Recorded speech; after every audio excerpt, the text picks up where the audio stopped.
Welcome to Dream Tale Sleep Stories. Tonight's reading is The Weather Friends. Settle into your bed or sofa and let your shoulders, jaw, and eyelids grow heavy. Inhale slowly, 1, 2, 3, and sigh the air away, allowing the day to fade into quiet dark. With every soft inhale, you invite fresh English phrases. With every gentle exhale, stray thoughts drift farther off. Behind my voice flows a gentle 528 Hz melody, renowned for guiding the mind toward deep relaxation. Keep your eyes closed or follow the captions, whichever feels right. Simply receive the rhythm and resonance of the language.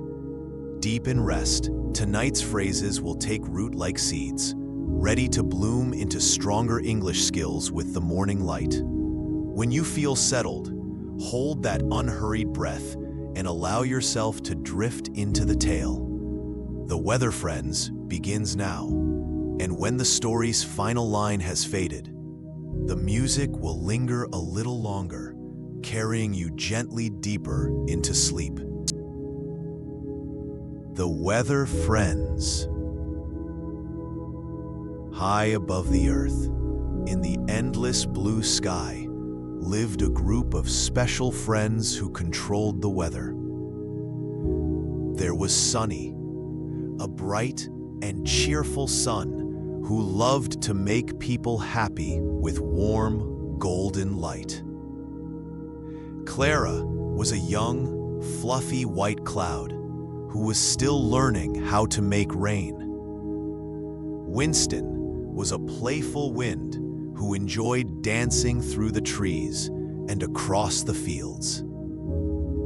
Thunder was a powerful but gentle giant who could make loud sounds that echoed across the mountains.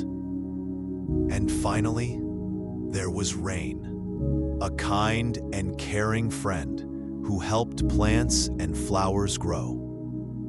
These weather friends lived together in a beautiful palace made of clouds and rainbows, floating high in the sky.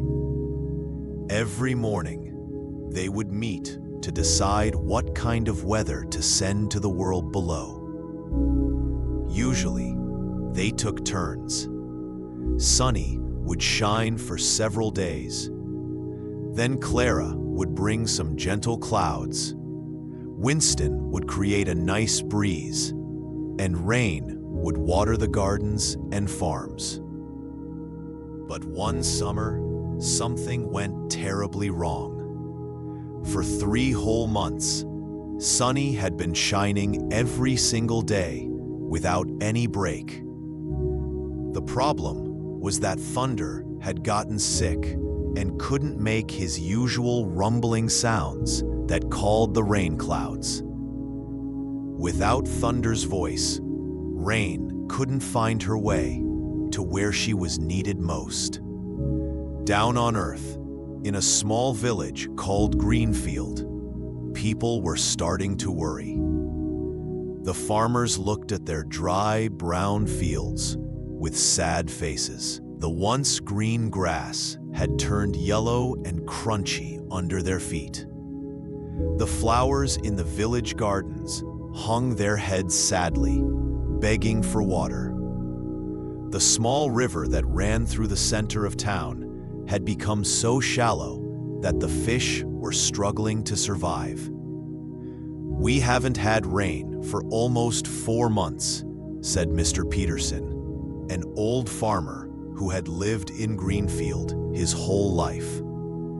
"If it doesn't rain soon, we'll lose all our crops." Mrs. Johnson, who owned the village flower shop, wiped a tear from her eye as she looked at her dying roses.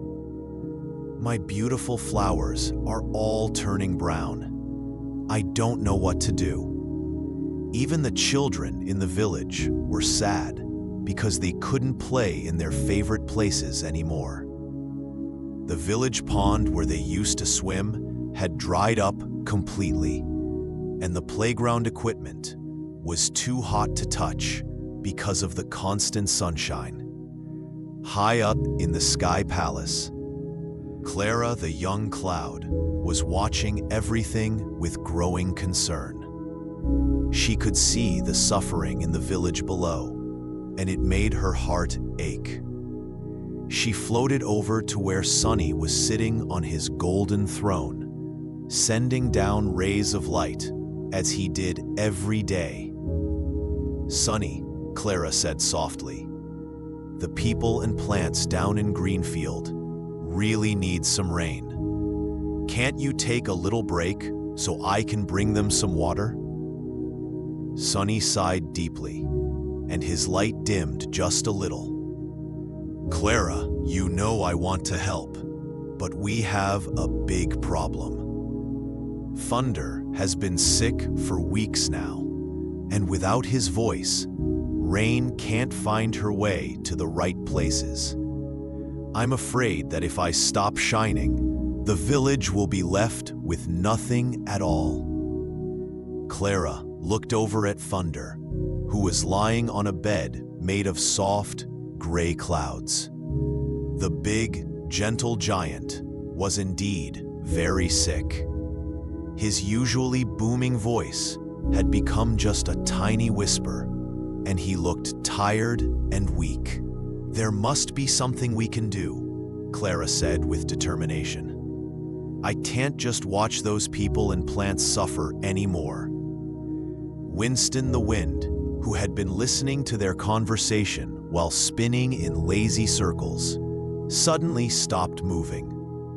"Wait a minute," he said, his voice excited. "What if we work together to solve this problem? We don't always have to take turns. Maybe we can combine our powers." Clara's eyes lit up with hope. "What do you mean, Winston?" "Well," Winston explained, floating closer to his friends, "what if I use my wind power to help you navigate to the right places? I know every corner of the earth, every mountain and valley. I could guide you to where the rain is needed most." Thunder lifted his heavy head from his cloud bed. That's a wonderful idea," he whispered weakly. "And even though my voice is quiet now, maybe I could still try to help. Perhaps if we all work together, we can make it work." Rain, who had been sitting quietly in the corner, feeling useless, suddenly perked up. "Do you really think it could work? I've been so lost without Thunder's voice to guide me, but if Winston could show me the way." Sunny smiled, and his golden light became warmer and brighter. "Let's try it. Clara, you and Rain work together to create the perfect rain clouds. Winston, you guide them to Greenfield. Thunder, even if your voice is quiet, maybe you can still make some small rumbles to help coordinate everything. And I'll create just the right amount of warmth to make sure the rain falls gently and soaks into the earth properly." The friends were all excited about their plan, but they also knew it would be challenging. They had never tried to work all together like this before. Usually, they took turns and worked alone, but desperate times called for creative solutions. Clara took a deep breath and began to gather water vapor from the air around her. She had been practicing her rain-making skills, but she had never tried to create such a large rain cloud before. Slowly, she began to grow bigger and darker, filled with fresh, clean water. Rain floated over to join Clara, and together they began to work. Rain shared her knowledge of how to hold water drops at just the right size, and Clara provided the cloud structure to carry them. As they worked together, they realized that they made a perfect team. Meanwhile, Winston began to study the landscape below them. He could see every farm, every garden, every dried-up stream in Greenfield. He planned the perfect route that would bring rain to all the places that needed it most, starting with the driest areas and moving systematically across the entire region. Thunder, despite feeling weak, managed to produce some soft, gentle rumbles. They weren't as loud as his usual booming voice, but they were enough to help coordinate his friends' efforts. Each quiet rumble was like a signal, telling his friends when to move and when to release the rain. Sunny positioned himself carefully in the sky, making sure his light was warm but not too intense. He wanted to create the perfect conditions for the rain to fall steadily and soak deep into the thirsty ground. "Are you all ready?" Clara asked, now transformed into a beautiful, dark rain cloud filled with fresh water. "Ready," called Winston, already beginning to create gentle breezes to guide them toward Greenfield. "Let's do this together," whispered Thunder, managing a small but encouraging rumble. Rain smiled with excitement. "I can't wait to help those plants and people." And Sunny beamed down at his friends with pride. "Together, we can do anything." The group of weather friends began their mission. Winston created a perfect wind current that carried Clara and Rain directly toward the village. As they approached Greenfield, Clara felt nervous but determined. This was her chance to really help people for the first time. Thunder gave a gentle rumble, which was the signal for Clara to begin releasing her water. At first, just a few tiny drops fell from her fluffy edges. The drops sparkled like diamonds as they caught Sunny's warm light. Down in the village, little Emma Martinez was the first person to notice. She was helping her grandmother water the few plants that were still alive when she felt something cool touch her cheek. "Grandma," Emma called out excitedly, "I think I felt a raindrop." Her grandmother looked up at the sky and saw Clara's dark cloud moving slowly overhead. "Could it really be?" she whispered hopefully. As Winston guided Clara across the village, more and more raindrops began to fall. The drops were perfect. Not too big, not too small, but just right for soaking into the dry earth without running off. Mr. Peterson was in his field, sadly looking at his withered corn plants, when he felt the first drops on his weathered hands. He looked up in amazement as gentle rain began to fall all around him. "It's raining," he shouted with joy. "It's actually raining." The news spread quickly through the village. People came running out of their houses, dancing and laughing in the gentle rain. Children held out their hands to catch the precious drops, and adults tilted their faces up to the sky with grateful smiles. Mrs. Johnson rushed out of her flower shop and knelt down beside her dying roses. As the raindrops touched the thirsty petals, she could almost see the flowers beginning to perk up. For 2 full hours, Clara and Rain worked together to water the entire village and surrounding farmland. Winston made sure they didn't miss a single field or garden, guiding them with his gentle breezes. Thunder continued his soft rumbles, helping to coordinate the timing, and Sunny provided just enough warmth to make the whole experience perfect. As the rain shower came to an end, Clara felt tired, but incredibly happy. She had never felt so proud of herself before. Looking down at the village, she could see people hugging each other and celebrating in the streets. "We did it!" Rain exclaimed, sparkling with joy.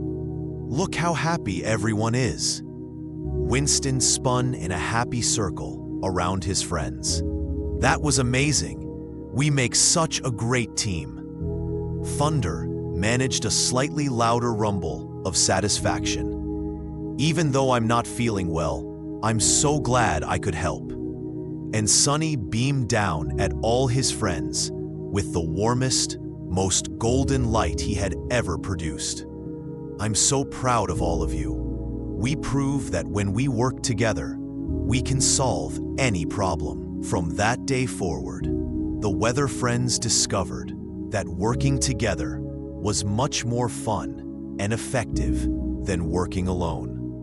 They learned that each of them had special strengths, and when they combined those strengths, they could create perfect weather for everyone. Thunder slowly got better over the next few weeks, and when he was fully recovered, his voice was stronger than ever. But even after he was well again, the friends continued to work together often, creating beautiful combinations of sunshine, gentle breezes, light rain showers, and the occasional, distant rumble of thunder that made everything feel perfectly balanced. The village of Greenfield thrived like never before. The farms produced the best crops anyone had ever seen. The flowers bloomed more beautifully than ever, and the little river filled up again with clear, fresh water where fish could swim happily. And whenever the children of Greenfield looked up at the sky, they would wave at the clouds and say, "Thank you, weather friends, for taking such good care of us." High above in their cloud palace, Clara, Sunny, Winston, Thunder, and Rain would smile and wave back, knowing that their friendship and teamwork had made the world a little bit better and brighter for everyone below.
you